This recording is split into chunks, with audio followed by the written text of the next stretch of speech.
चल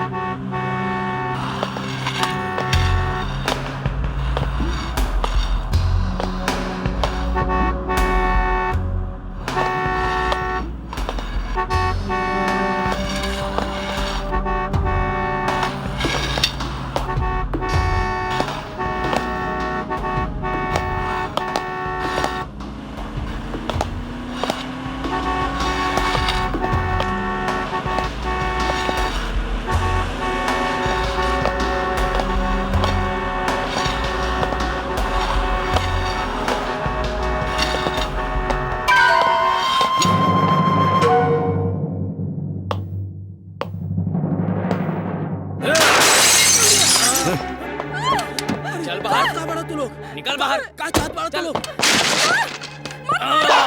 मत मारा, मत मारा, मत मारा, मत मारा, रहम करा हमरा पर, मत मारा।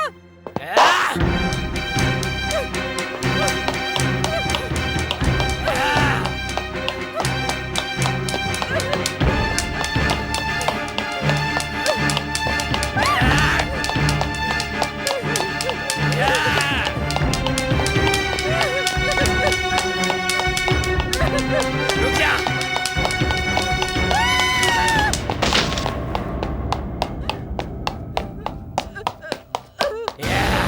ना, मत मारो प्लीज, ना, मत मारो प्लीज, मत मारो।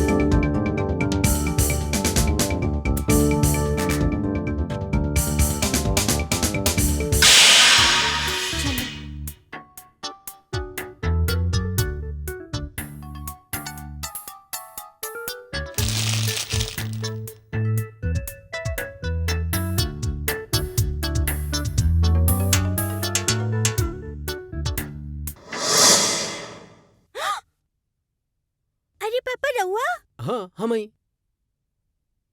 तो फिर ओइजा कैसे होता?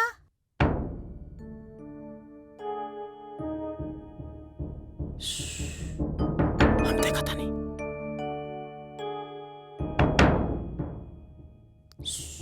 हम देखा था नहीं, चुप रहिए दो लोग, चुप।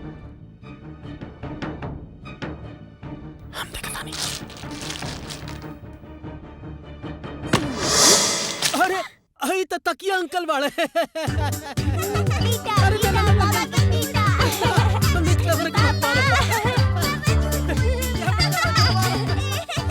राहुल, अरे लगा अरे मम्मा देखो ना। कल्पना।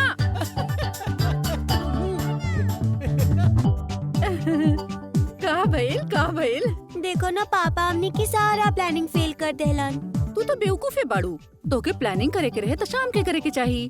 आज सवेरे तोहार कमरा के लाइट जलल देख ले तो तोके पकड़ ले बाना। ओ वो तो हम भूल ही गई नहीं। वो तो ये भूला गई, हमारे बच्चे भूला बहुत जाला। पर पापा तो ना भूल रहे हैं। पापा तो लोगन खातिर रिटर्न गिफ्ट भी लाइल बा, छोटू खातिर छोटा वाला। ऐसे ना एक किच्ची दे दो।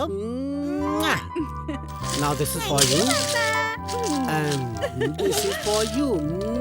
थैंक यू पापा। चलो राहुल दिखा जाओ कहाँ। जा जा जा, देखा है मैं का बा। जा जा जा जा जा जा। आराम से। ये विद्या, तू ही दो फूल देके हमारी जिंदगी के पूरा गुलिस्ता बना देलू। समीर ये घर संसार हमार अकेले के ना बा। आप एकर अहम हिस्सा बाड़े, यही से हम लोग इतना खुश बानी। बस बस अब फिर से मत शुरू कर दिया वो हमारे तारीफ के पुल। अच्छा, हमके ई तो बताओ शाम के कहाँ प्लान बा? हमने कहाँ जाए? देखो भाई, जहाँ कहीं भी जाएग बाऊ तू डिसाइड करबू। काहे कि हम आजे पैदा भइल बाड़ी ना, बेबी बॉर्न बाड़ी। बेबी बानी। न्यू बॉर्न डिसीजन ना ले सकेले ना। ठीक बा, न्यूली बॉर्न के डिसीजन हम ले। आप ऑफिस जाइए, हम फोन करके बता दे। फोन करके तो बता दिया, लेकिन हम जो सुनले बाड़ी जे इन न्यूली बॉर्न जोन होला वो बड़ा क्यूट क्यूट से होला। लोग इनकी आवत जावत कुछ न कुछ देवल करन, लेकिन तू तो सोचला पाला होला।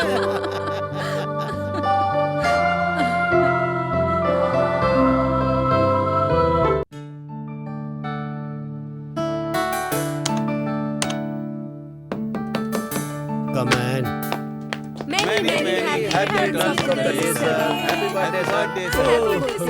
Thank you, Maya. Thanks a lot.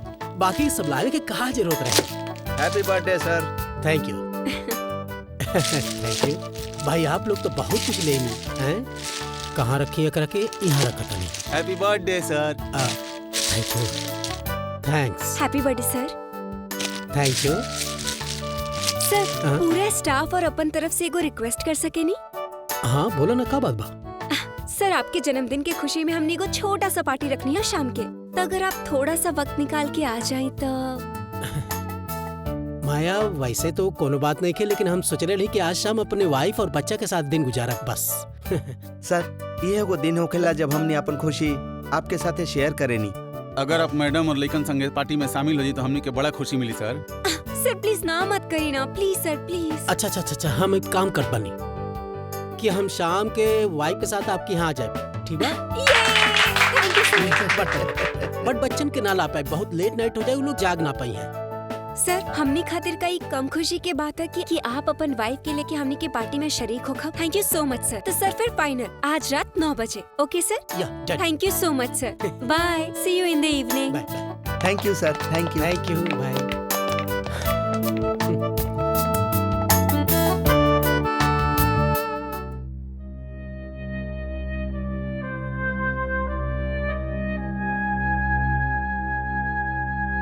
अब आप इनकरा समझाई।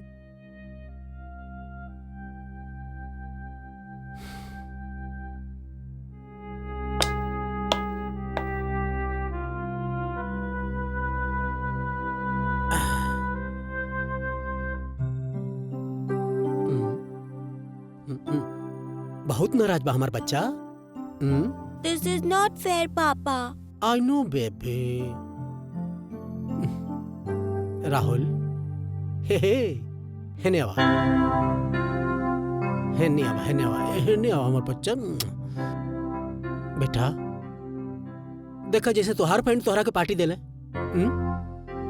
वैसे हमार फ्रेंड से हमके पार्टी देले बाने। अगर बना कर देती तो लोगों को बुरा लग जात ना।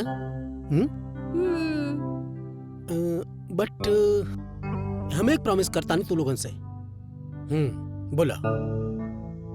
प्रॉमिस? हाँ प्रॉमिस, पापा के प्रॉमिस।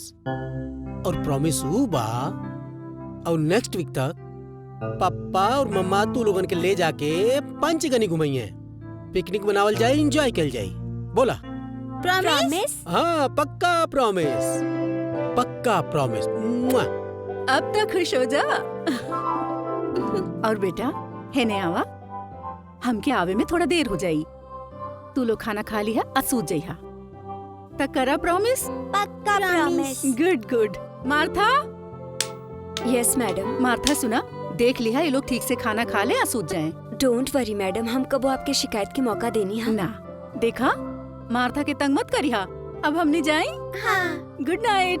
जा मार्था के लगे जा। Come Rahul. Bye bye by.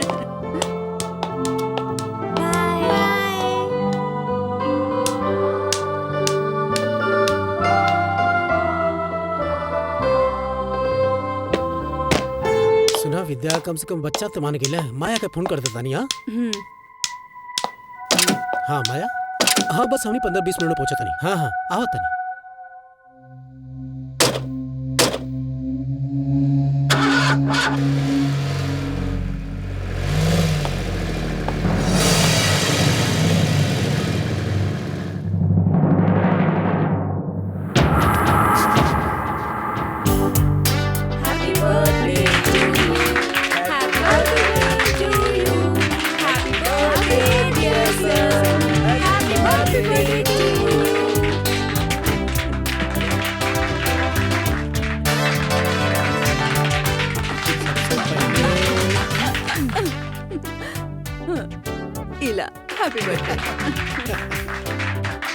Ladies and gentleman, आज एगो ऐसन इंसान के जन्मदिन हा जे कि अपना आप में एगो मिसाल है। मिस्टर समीर इ न सिर्फ एगो कामयाब बिजनेसमैन बाड़न बल्कि एगो बहुत ही कामयाब इंसान भी बाड़न। इनकर जिंदगी और इनकर लाइफस्टाइल के देख हमने बहुत कुछ सीख सकेनी। और मिसेस पांडे के बारे में तो एक बात हम खास तौर पे कहे चाहो कि इनकरा बिना मिस्टर पांडे की जिंदगी अधूरा है। कि वो बिल्कुल ठीक कहले है कि हर कामयाब आदमी के पीछे एगो औरत हो खेली और मिस्टर पांडे की जिंदगी में वो औरत था Mrs Pandey.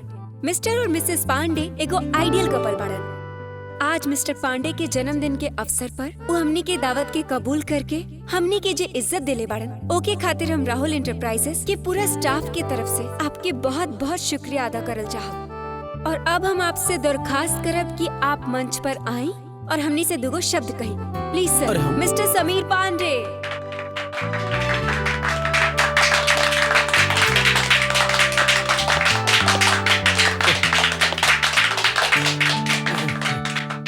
Thank you Maya. बहुत तारीफ कर दली माया हमार। खैर तारीफ तो सबके अच्छा लगेला। एनीवे फ्रेंड्स, आप सभी जाने नी कि हम आप सब लोगन के अपना परिवार के एक हिस्सा माने नी। ता हमारी मानल बाकी इंसान के अपन खुशी अपन परिवार के साथ तो बटाई चाहिए। तो हम यहाँ आके ऐसा कोनो काम ना कर देले बड़ी जकरे खातिर शुक्रगुजार होए के जरूरत होखे। हाँ माया एक बात कहलिन जाऊन हमके बहुत अच्छा लगल और हम मानता नहीं ये बात के कि हर कामयाब इंसान के पीछे एक औरत होले।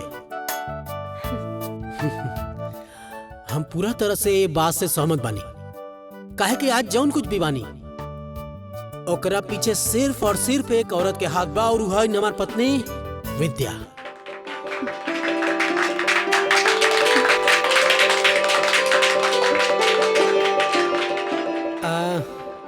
विद्या अगर इजाजत होके तो कुछ कहल चाहता नहीं। Thank you.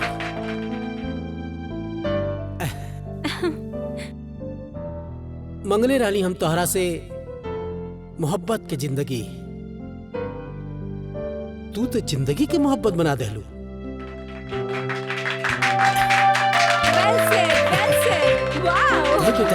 Thank you. Very good सर।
आप लोग माया बहुत देर हो गई, बच्चा लोग अकेले हुई हैं।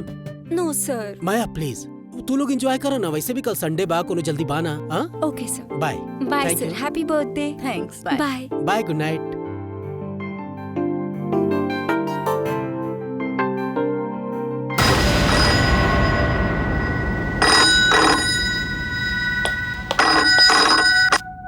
हेलो इंस्पेक्टर कदम, अवतार नगर पुलिस स्टेशन।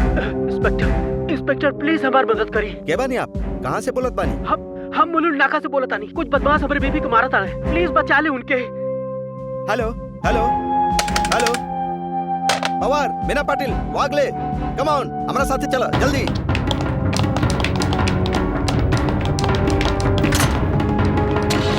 जल्दी चला।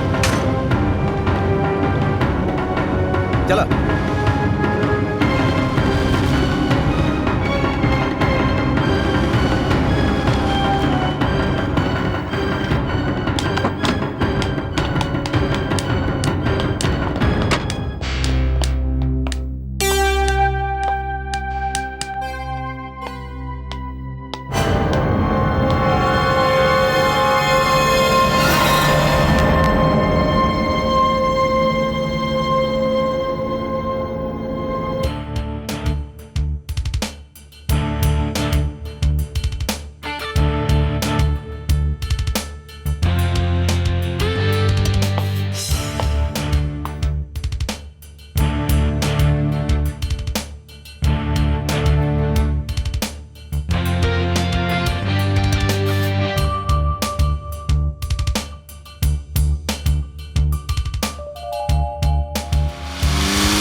हाँ कमले, देखा अभी मिस्टर पांडे होश में तो नहीं खनाइल।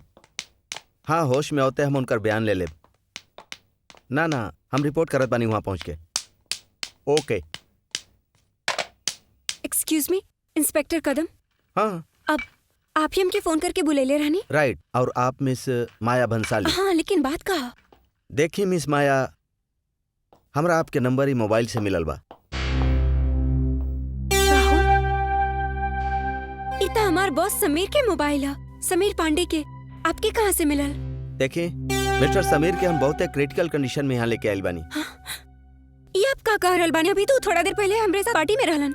हम पार्टी छोड़ के घर गए नहीं और तबे आपके फोन आए और हम भागे भागे आई जाए नहीं। उनकर कोनो एक्सीडेंट तो ना भाई? ना फिलहाल तो हम यह कह सकत बानी कि उनका रास्ता में लूटे के कोशिश कल गईला और वो जख्मी रहलन। हाँ, अब कैसे ना उनकर हालत? ये हम नहीं बता सकत, ये डॉक्टर बताई हैं। लेकिन उनका साथ उनकर बीवी भी रहली, मिसेस पांडे। उनकर का भाई? I am sorry to say Mrs Vidya Pandey अभी दुनिया में ना रहली। Inspector, mister Pandey is out of danger now, लेकिन फिलहाल वो बेहोश पड़े। डॉक्टर का मतलब है कि उनका बयान रात में ना ले जा सकेला। बिल्कुल ना, ये काम कल सुबह ही हो सकेला। ओके थैंक यू। इंस्पेक्टर आप प्लीज कोनो भी हालत में मिस्टर पांडे की भयानक न लगे देव कि उनकर बीवी दुनिया में न रहली। लेकिन क्या है इंस्पेक्टर साहब, आप न जाने नहीं, सब ऑफिस जानत रहे मिस्टर और मिसेस पांडे एक दूसरे के बहुत चाहत रहले, एक दूसरा से बहुत प्यार करत रहले और उनकर दो छोटा छोटा मासूम बच्चा भी है जी सुबह उठ के अपन मम्मी पापा के शक्ल देखत रहले। प्लीज प्लीज आप उनके बारे में कुछ मत बताइए प्लीज इंस्पेक्टर। वेरी सैड, लेकिन फिलहाल आपके हमरा साथे मॉक चले के पड़ी। मॉर्फ? वही जगह है मिसेस पांडे के लाश के शिनाख्त करे खातिर। हाँ? ये आप का कर रहल बानी? अभी थोड़ा देर पहले हम उनकरा जिंदा दिखले रहने, अब हम उनकर लाश देखी ना, हम ही ना कर सके नहीं। देखी आई कांट डू दिस ना। देखिए जरूरी कार्रवाई बा, करे के तो पड़ी ही। ना इंस्पेक्टर, हमरा से ना होके। Please come. I I please.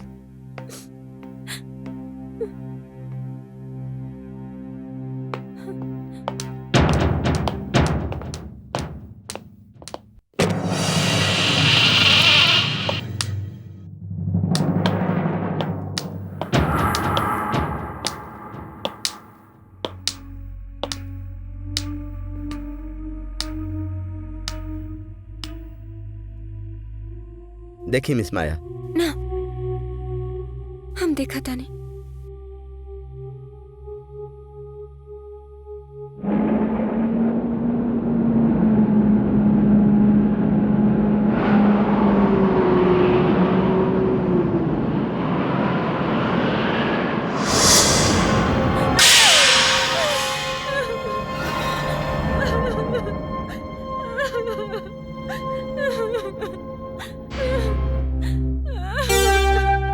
Control miss Maya, please control.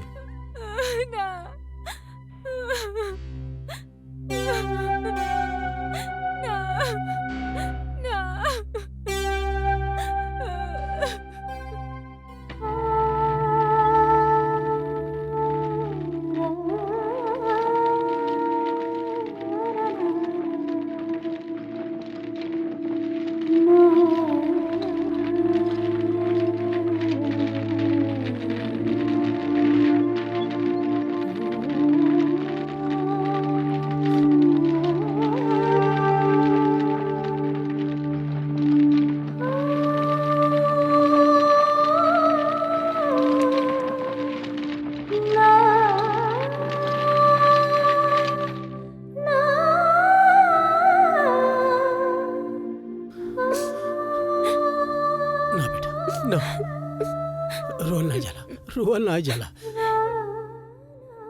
पापा आप भी मत रोइए।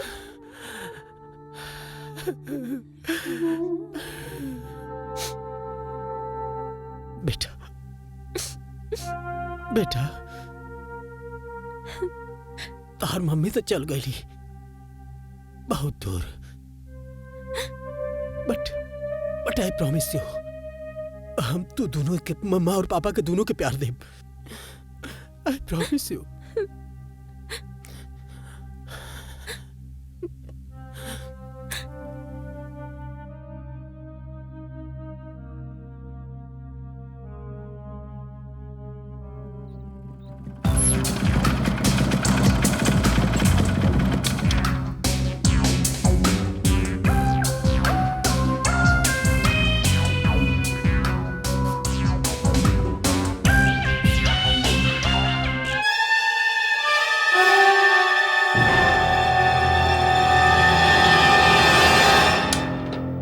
नमस्ते साहब। नमस्ते।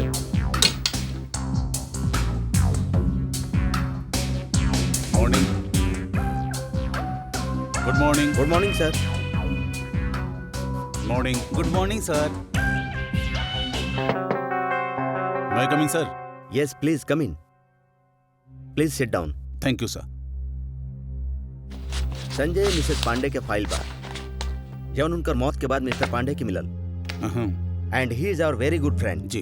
हम चाहत माने जितना जल्दी हो सके क्लेम उनका मिल जाए। तू ये फाइल लेके जा, एकरा पढ़ के अपन रिपोर्ट द, और हम चाहत माने जितना जल्दी हो सके केस के डिस्पोज अप कर सके। Sir it will be done. Wish you all the best. Thank you sir. Welcome.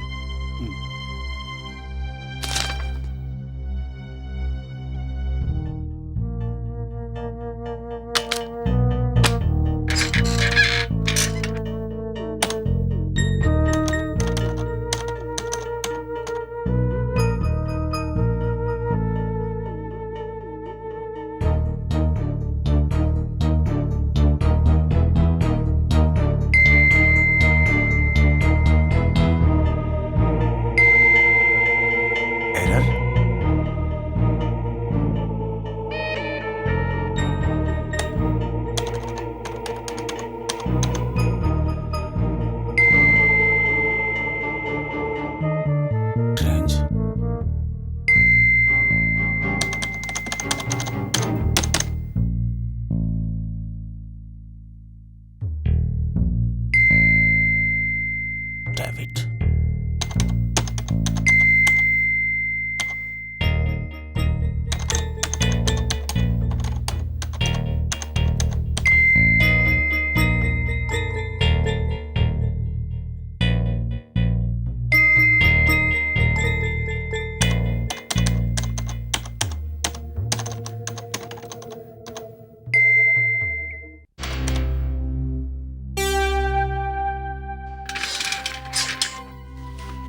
Mrs Pandey.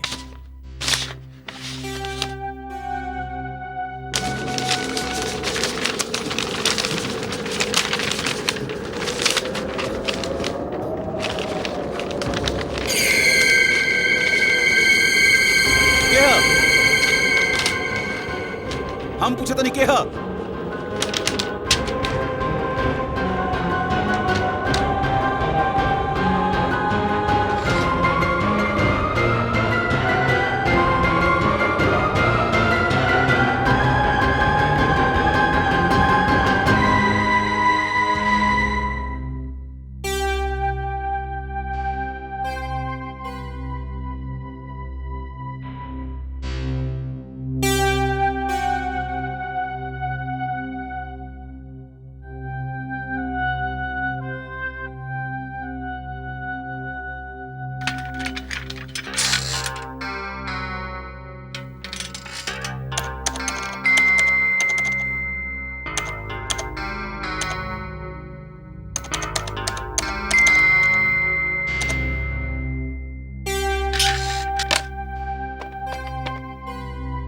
सर। हाँ mister Menon, please come in. Okay sir.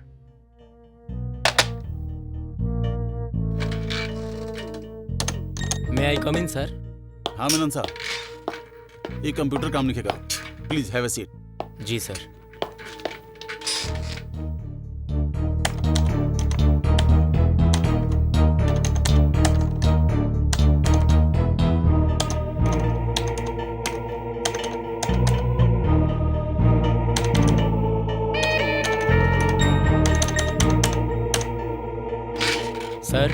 Everything is all right.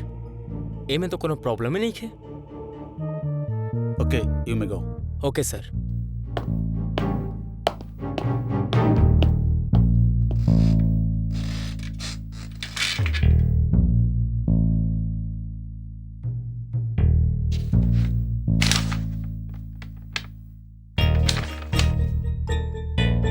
Yes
mister Sanjay बैठो। आप बिल्कुल ठीक ठाक बानी। Everything is all right. लेकिन doctor साहब हमार हाथ हिलते ना रहे। ऐसा लगता है जैसे बिल्कुल बेजान हो गए लोग। ऐसा कुछ नहीं खे, थोड़ा बहुत नर्वसनेस जरूर बा। आप ऐसा करी, घर जाके आराम करी। हम कुछ विटामिन लिख के देता नहीं, एकर इस्तेमाल से आप बिल्कुल ठीक हो जाए।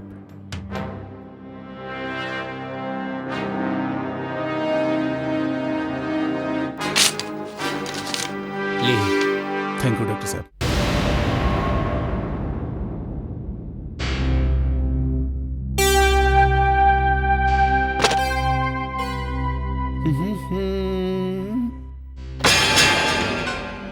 फाइल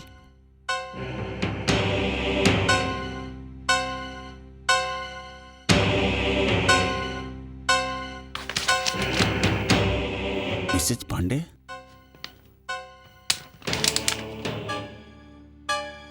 ये फाइल जा किसे? माय माय आ रहल बानी। का भइल? माई फाइल जा किसे आइल? हमके का पता। अरे हाँ, तोहार ऑफिस के चपरासी आयल रहे। वो कहत रहे कि तोहार तबीयत खराब हो गई। अरे कुछ ना माई, हमरा हाथ में तनी सा लचक आ गई रहे। अब ठीक बा, और खामोखा डॉक्टर के लोग बुला ले रहे। तू हमरा से कुछ छिपाता न रहल? अरे कुछ नहीं की छिपावत माई, तेरा सामने खड़ा बनी एकदम अच्छा खासा। अब प्लीज माई, बहुत तेज भूख लगा बा, खाना खिलाओ ना। अच्छा।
के हो तू? हम जे के हो हई आपसे ही कहीं खातिर आइल बानी। आप ही कागजन पर दस्तखत ना करी है। काहे ना करी? तू होत के बड़ू हमरा के रोके वाला? हम जाना जाने कि आप एगो ईमानदार और अपन फर्ज के निभावे वाला इंसान हैं। यही चलते हमें फाइल पर दस्तखत करके एकर हकदार का ओकर हक दिवा के रहब। का रहुआ जाना तानी मिसेस विद्या पांडे के कत्ल भइल रहे? जानत नहीं।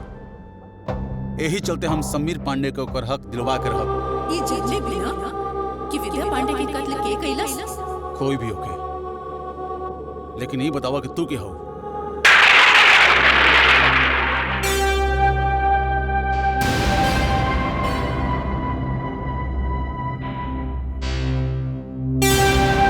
विद्या पांडे हैं।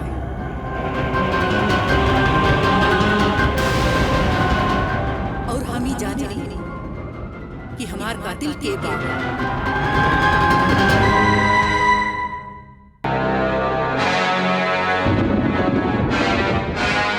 लेकिन तू तो मर चुकल बानी।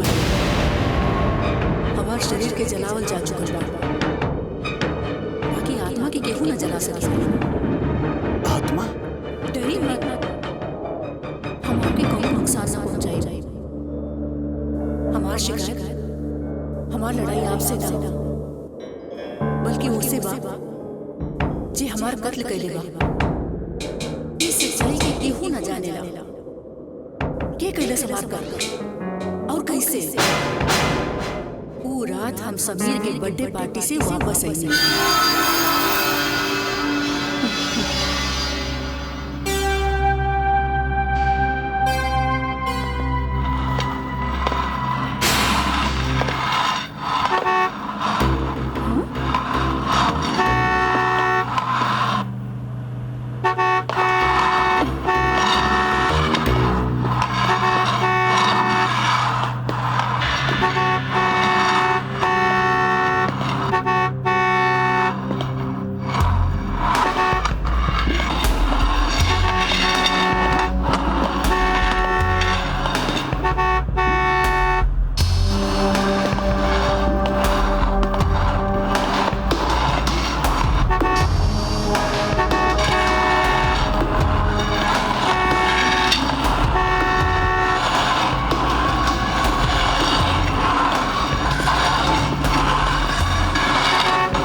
समीरी,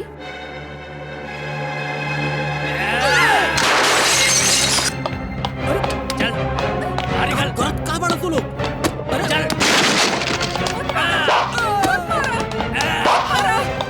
समीर, समीर, प्लीज मत मारा, मत मारा। Sameer, get up Sameer. इनका के मत मारा प्लीज। समीर, हमने तो लोगन की का बिगड़नी है। हमने के मत मारा, मत मारा प्लीज, मत मारा, प्लीज मत मारा। इनकी मत मारी। समीर, समीर।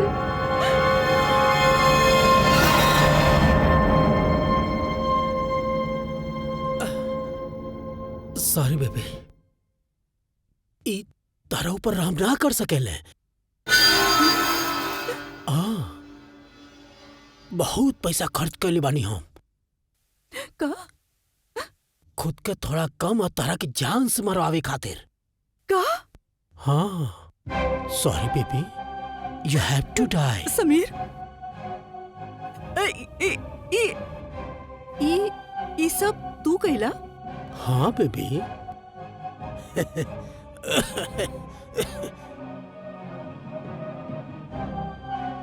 16 करोड़ बहुत पैसा होला केहू खातिर भी मौत के वजह बने खातिर। Sorry baby, you have to die. हाँ,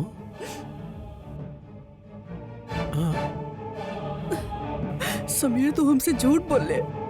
तू हमसे प्यार करके फरेब करत रहला।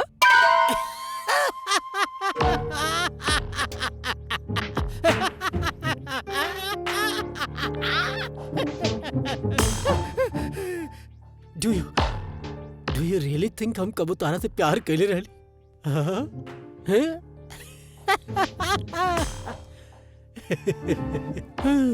ना बेबी, समीर पांडे सिर्फ अपना से प्यार कैले हैं। नो अब केहू से ना। ना हाँ, मारा भाई इनकरा के।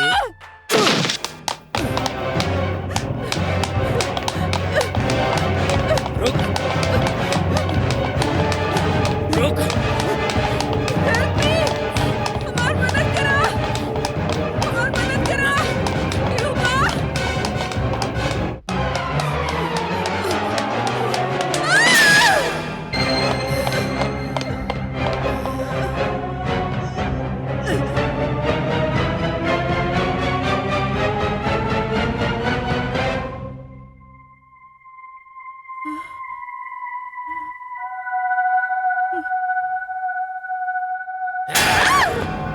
अब कहाँ जाइबू बच के? नो प्लीज हमको मत मारो।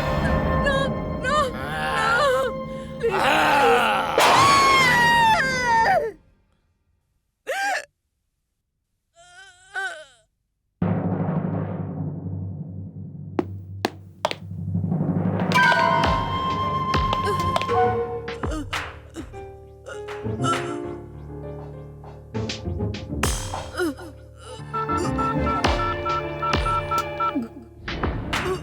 माया, अपन काम हो गई।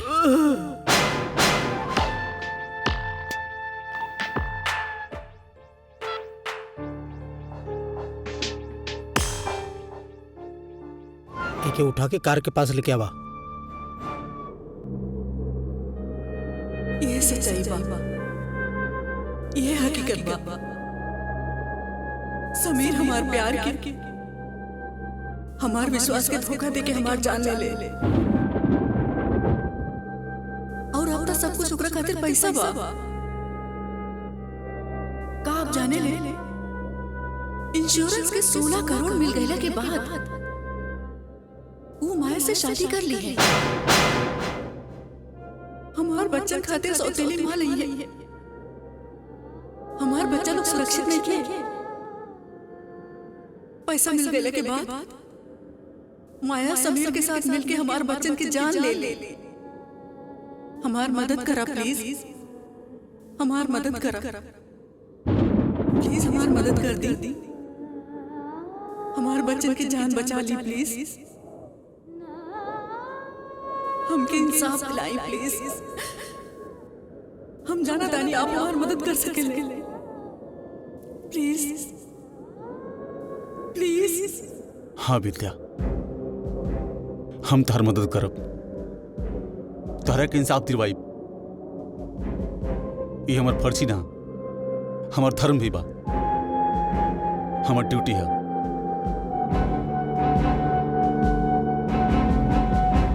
आप भी कमाल के बात करत बानी मिस्टर संजय।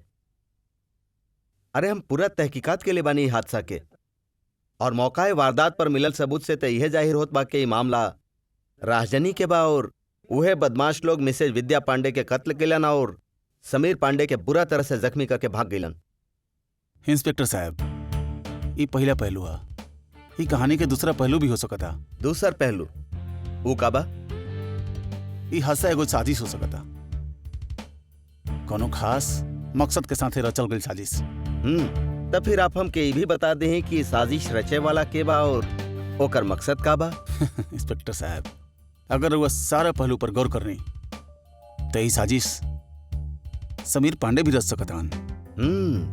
और ओकर मकसद? इंश्योरेंस के 16 करोड़ रुपया। ओ अब हम समझनी कि आप इतना कवायद काहे करत बानी। यानी कि आप इंश्योरेंस के 16 करोड़ रुपया बचावल चाहत बानी। ऐसे आप एगो नेक, शरीफ, इज्जतदार इंसान के चोर डाकू ही ना, कातिल भी बना देनी,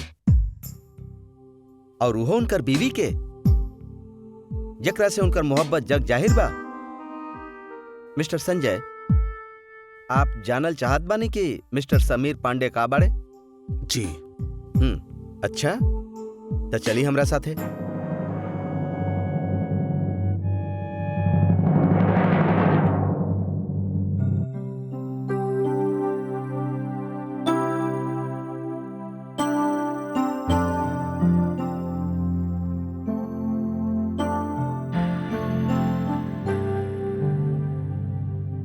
बताएं मिस्टर संजय, एक आदमी अपन घर में अपन बच्चा लोग से इतना प्यार करेला, वो शख्स 16 करोड़ रुपया खातिर अपन बीवी के, अपन लाडला बच्चा लोग के माँ के मार दे। ई त बस आप इंश्योरेंस वाला ही ऐसा सोच सकत बनी। ई त एगो बहाना बा क्लेम ना देवे के। और याद रखी, आप पुलिस के गुमराह करे के कोशिश करत बानी मिस्टर संजय। अंडरस्टैंड?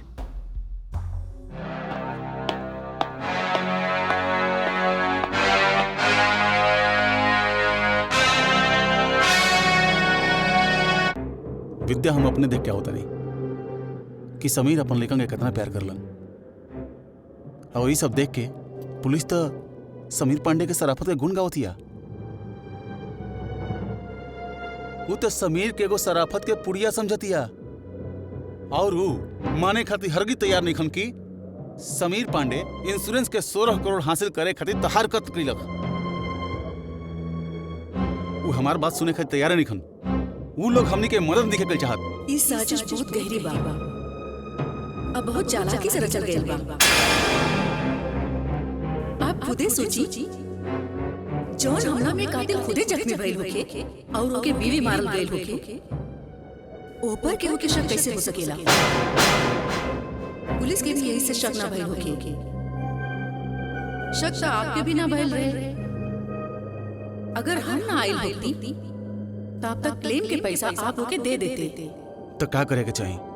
ये गुत्थी तब तक न सुलझी जब तक इनके इनकरा ही हथियार से ना मारल जाए, तबे अपन जुर्म कबूल करी।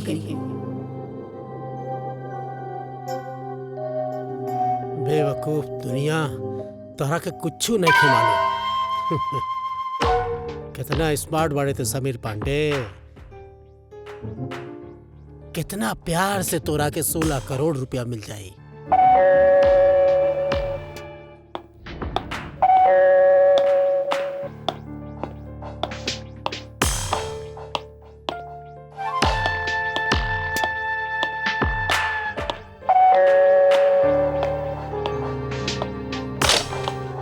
Yes mister Sameer Pandey. हाँ, संजय शर्मा, इंश्योरेंस कंपनी। ओह हाय, प्लीज कम। समीर साहब, हमरा के पारेख साहब इंस्ट्रक्शन दिले बान की राउट क्लेम के केस जितना जल्दी हो सके हम सॉल्व करा दी। तो हम सोचनी कि एक बार रुआ से आके मिली कहने ली। So nice of you. कहीं समीर साहब, वैसे तरह और सारा इंक्वायरी कंप्लीट हो चुकल वाले, लेकिन एक बार हम अपन तसल्ली खातिर, अपन जानकारी खातिर रुआ से एक बार पूछल चाहता नहीं, आपने 16 करोड़ का ही इंश्योरेंस काहे विद्या जी खातिर करवले रही?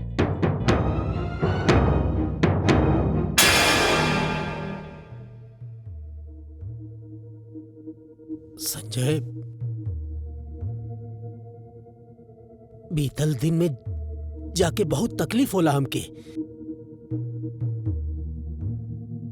मगर आपके तो बतावे ही पड़ी। बहुत प्यार करत रहे विद्या हमसे, शायद हम ओकरा से जितना करत रही हो से ज्यादा। बहुत चाहत रहे वो हमके। पिछला साल 1 करोड़ के बीमा करवेला समार, तो हम सोचली कि हम कुछ करे चाहिए, तो हम 16 करोड़ के बीमा करवैली होकर। पर हमरा के ना पता रहे कि वो इंश्योरेंस के रकम हमके ई हालात में मिली। समीर साहब, सच संजय, ये हादसा तो जिंदगी के हिस्सा। एक पल में हंसे के बा, दूसरा पल में रोए के बा, लेकिन रउआ फिक्र मत करी, बहुत जल्दी रउआ के राउर हक मिल जाई। Thanks a lot.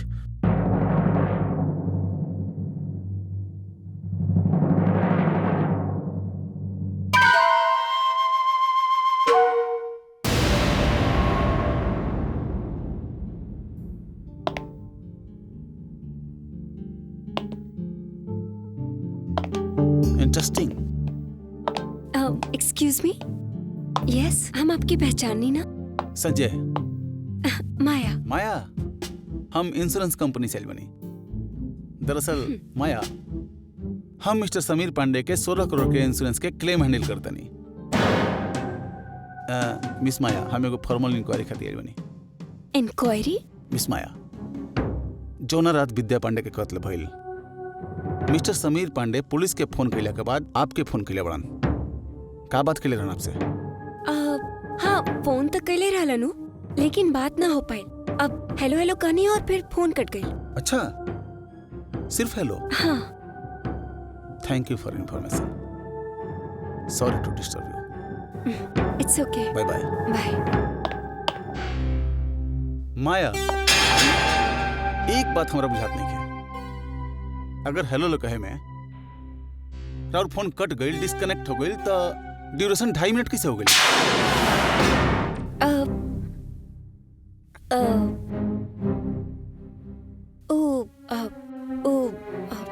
तनी सोच ली। बाय।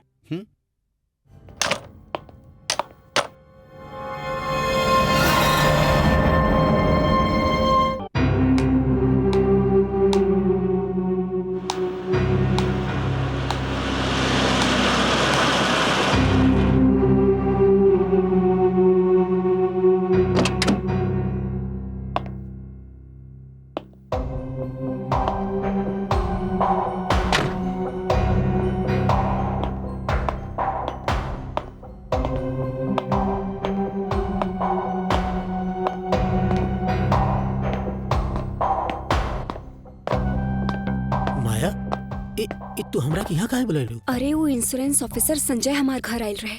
वो दिन जे तुमके फोन करते रहला ना, वो बारे में पूछताछ करत रहले। तो का बतैलू तू? हम ये कहनी कि तू 1-2 बार हेलो हेलो कैला और फोन कट गई। तो हमें इतना परेशान होने वाला कौन सा बात बा? अरे लेकिन तू फोन कैला ही काहे? यार, अगर हम तारा के फोन कर देनी तो तब प्रॉब्लम का हो गेलो? मैं प्रॉब्लम हमके ना, प्रॉब्लम तोके हो सकेला। डोंट बी सिली माया, हमके क्या प्रॉब्लम हुई?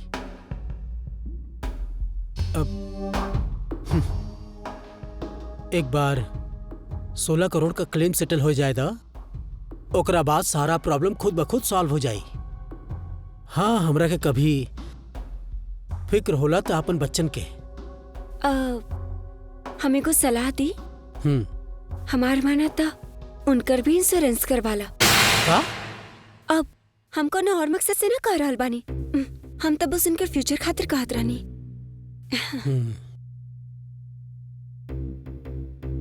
खैर, फिलहाल हम चलता नहीं। ठीक बा? हाँ, बाय बाय।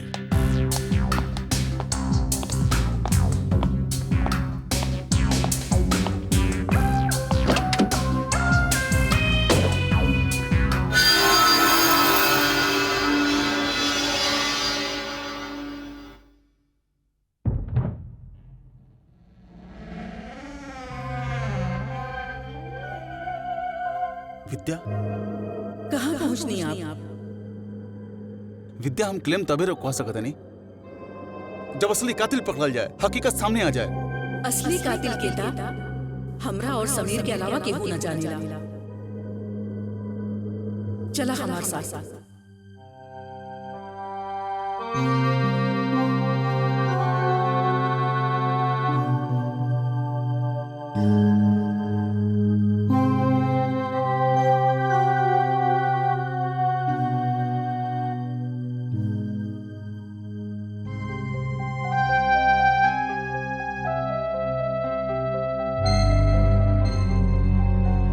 विद्या, विद्या,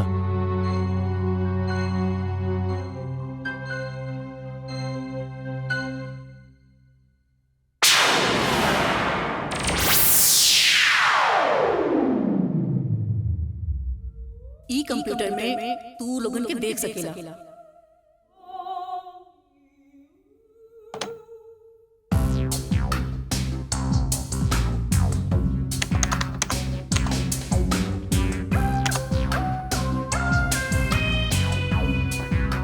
ई बा लक्ष्मण यादव, पहला कातिल।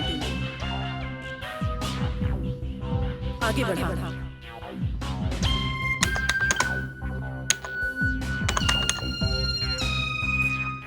ई बात दूसर का थी प्रवीण मेहता।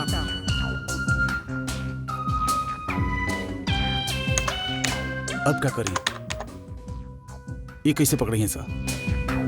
हमके इनके पकड़े के कोनो जरूरत नहीं है, खुद ब खुद अपन जाल में फंस जाइए।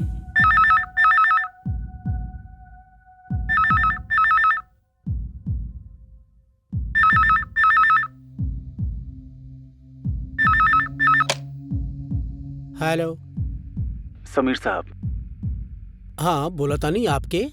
हम चाहे जे भी होखी, बाकी एक बात समझ लें कि हम वो हादसा के चश्मदीद गवाह बनी। कौने कौने हादसे की बात करता नहीं आप? वो हादसा के जहाँ पे आप जख्मी भइल रही और आपके पत्नी के कत्ल के हम कातिल के पहचाना तनी, और सब हादसा के सच्चाई भी हम जानता नहीं। खैर का चाहत बड़ा तू? 16 करोड़ रुपया में हिस्सा।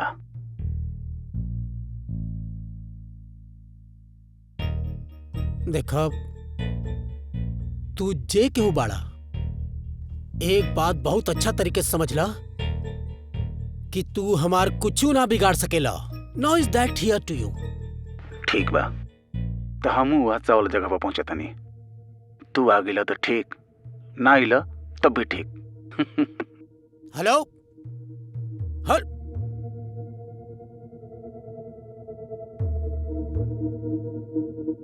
ई वक्त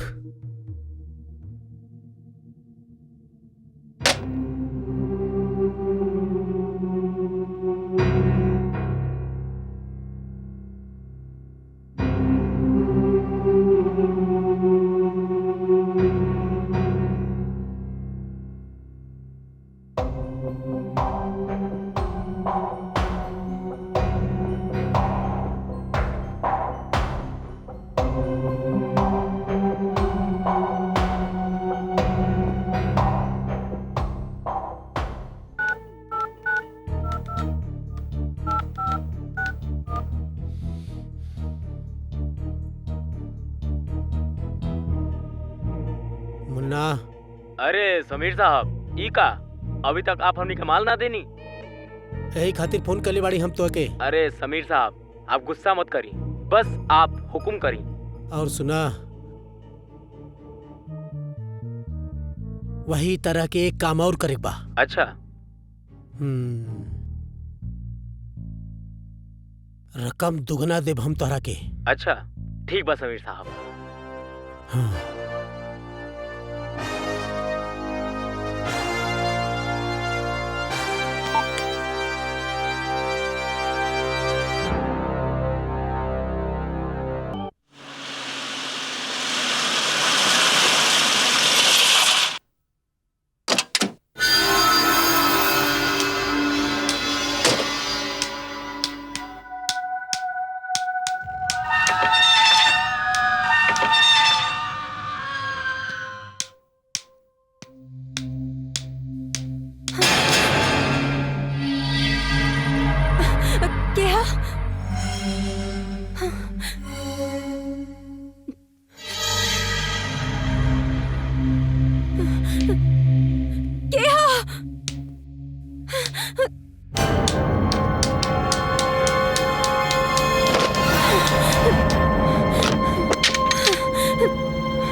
जौन तरह तू लोग वो दिन हमके मरद देख ले रहला, अब तू देखी हा तुहार का हाल की।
तू बुलौला हम आ गई।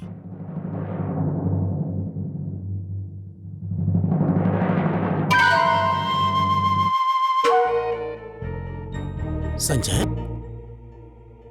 तू फोन के लिए रहा? चौकी मत समीर पांडे, वो फोन हम ही के ले रही।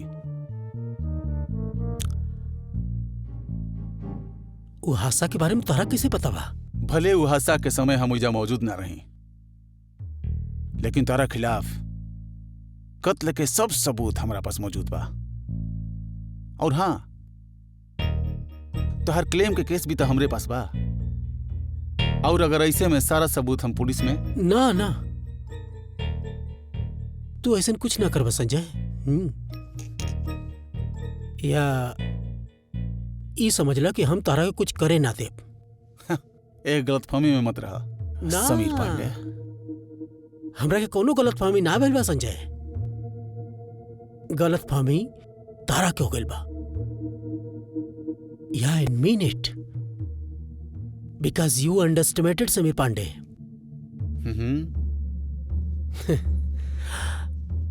वैसे भी संजय, अभी बात से कोनो फर्क ना पड़ेला कि तारा पास हमरे खिलाफ कोनो सबूत बाकी ना बा।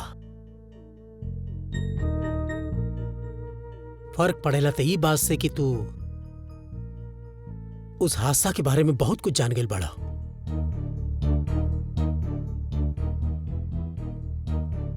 हम तारा के बहुत पसंद करते रहले संजय,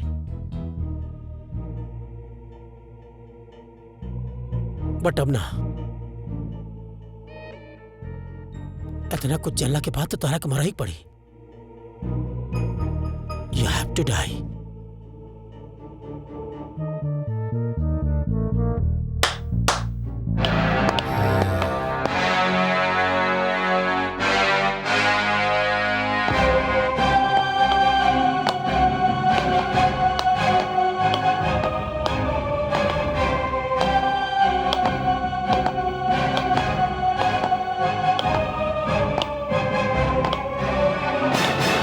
कितना अजीब इत्तेफाक बा संजय। ई वह जगह बा जहां हम विद्या के हाँ, और आज तू हूं मरबा। और इत्तेफाकन ई कातिल भी हुआ बाड़े, समझला? समीर! समीर!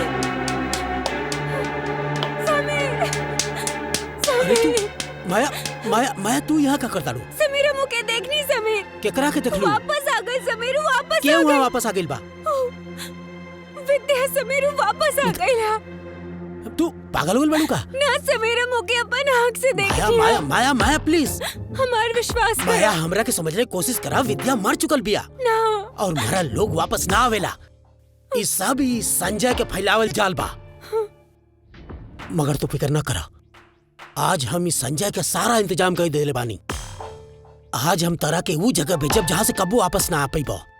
मारा एकरा के।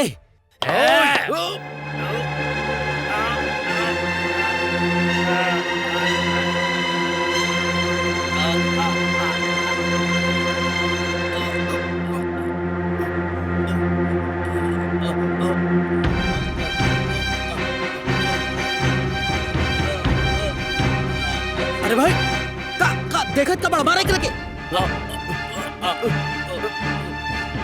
तू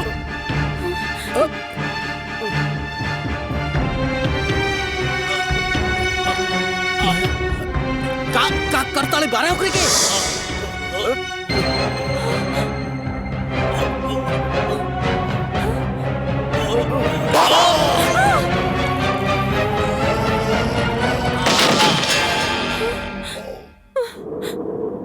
समीर!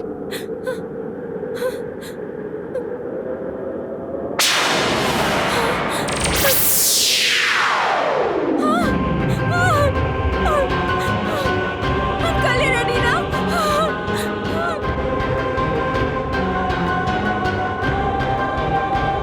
विद्या, विद्या ध्यान से देखा हमके समीर, ध्यान से देखा हमके है। विद्या प्लीज, विद्या प्लीज, विद्या, तुहार विद्या। कितना बड़ा धोखा कैला तू हमारे साथ, कितना बड़ा फरेब। कहा ना रहल तोहरा पास समीर, एगो बसा बसावल घर, तू खूबसूरत बच्चा, एगो वफादार बीवी।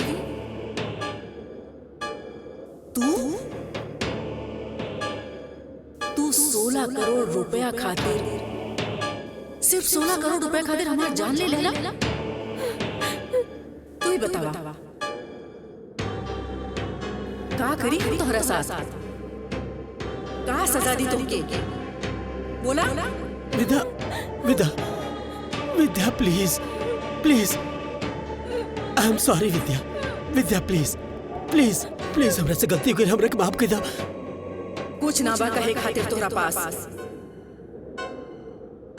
और तू माया, कैसे औरत बाड़ू तू माया? केहू के बसा बसावल घर तू तहस नहस कर दे। और तू का सोचे तू समीर से शादी करके चैन की जिंदगी बसर कर सकू? ना माया, अब तू चैन से ना रह पाएगी। तू सोचलू भी कैसे कि तू समीर के साथ जिंदगी बसर कर सकू? तू दोनों जमुना तरह तू दोनों हमार जान ले, अब तो के अपन जान देवे के पड़ी। और तू तो संजय के जान लेवे के भी कोशिश कैले रहला। अब तो के पता चली कि जान कैसे दिखल जाले। विद्या, विद्या, विद्या, अरे विद्या, भागा, भागा, भागा माया, भागा, जल्दी, जल्दी, जल्दी।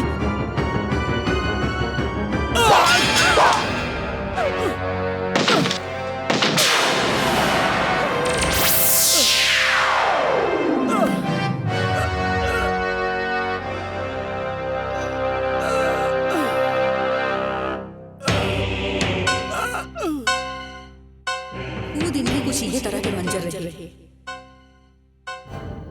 हम मरत रहने और तू तमाशा देखत रहला। आज हमार बारी बा, आज तमाशा हम देखब।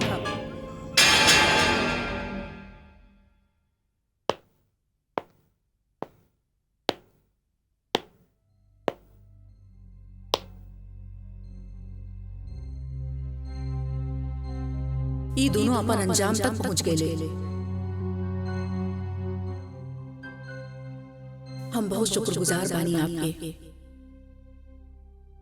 आप ही की वजह से हमार कातिल अपन अंजाम तक पहुंच ले। हम आपके जरिए देश के सब इंश्योरेंस ऑफिसर के एगो पैगाम देवल चाहतानी। अचानक भइल मौत के मामला में क्लेम माने से पहले ओके अच्छा से छानबीन कर लेवे के चाहिए, वरना विद्या पांडे की कहानी दोबारा दोहराई जा सकेले। हम तोहर बात मानत नहीं विद्या, और हम पूरा कोशिश करब तोहार पैगाम के पूरा देश के कोना कोना तक पहुंचावे खातिर। लेकिन हाँ, एक क्लेम भी हम पास करवाई। काहे? विद्या, वो ठीक बाकी तोहार कत्ल भई रहे, लेकिन इंश्योरेंस के क्लेम के पैसा क्लेम के असली वारिस माने कि तोहरा औलाद तक पहुंचाई के चाहिए। आप बहुत एहसान कैले हमरा पर। का हम एगो और एहसान की उम्मीद कर सकेनी आपसे? कैसन एहसान के?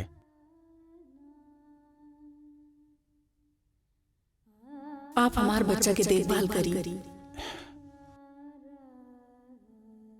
विद्या, ये एहसान ना है, एगो इंसानी फर्ज है जिकरा के निभावे के हम पूरा कोशिश करब। हमरा पास शब्द नहीं के आपके शुक्रिया अदा करे के। हम बहुत एहसानमंद बानी आपके। आप ही के कारण हमारा आत्मा की शांति मिली और मुक्ति भी। हम आपके लंबा उम्र की कामना करब